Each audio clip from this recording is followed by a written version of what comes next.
Sosok Eka Rahmadi, mahasiswa KKN UGM tewas tenggelam saat KKN di Maluku Tenggara.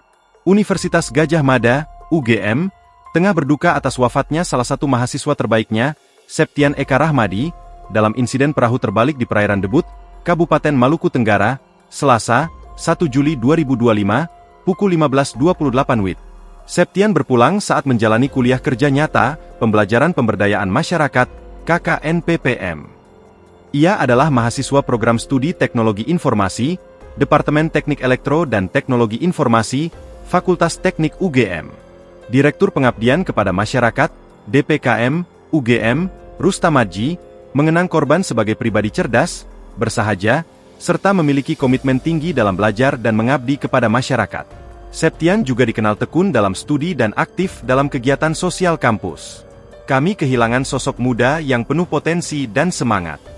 Semoga almarhum mendapat tempat terbaik di sisinya, dan keluarga diberi ketabahan, ujar Rustamadji, dalam keterangan tertulis, Selasa, 1 Juli 2025. Kepergiannya membawa duka mendalam, tidak hanya bagi keluarga dan sahabat tetapi juga bagi rekan sejawatnya di KKN PPM Unit Manyeu, imbuhnya. Insiden terjadi saat Septian dan 6 rekannya yang tergabung dalam unit KKN PPM Manyeu, tengah melakukan pengambilan pasir di Pulau Wahru. Pasir itu akan digunakan untuk program revitalisasi terumbu karang dengan metode Artificial Patch Reef, APR. Mereka berangkat dengan 2 speedboat pada pukul 11 WIB, jelas Rustamadji.